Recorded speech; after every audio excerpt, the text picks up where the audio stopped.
అమ్మా భవానీ లోకాల నేలే ఓంకార రూపమమ్మా, తల్లి నీ మహిమల్ని చూపవమ్మా.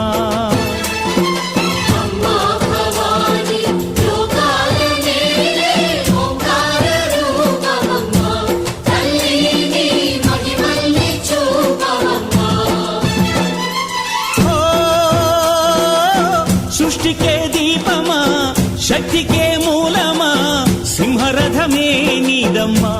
అమ్మ దుర్గమ్మ భక్తులను దీవించుమా.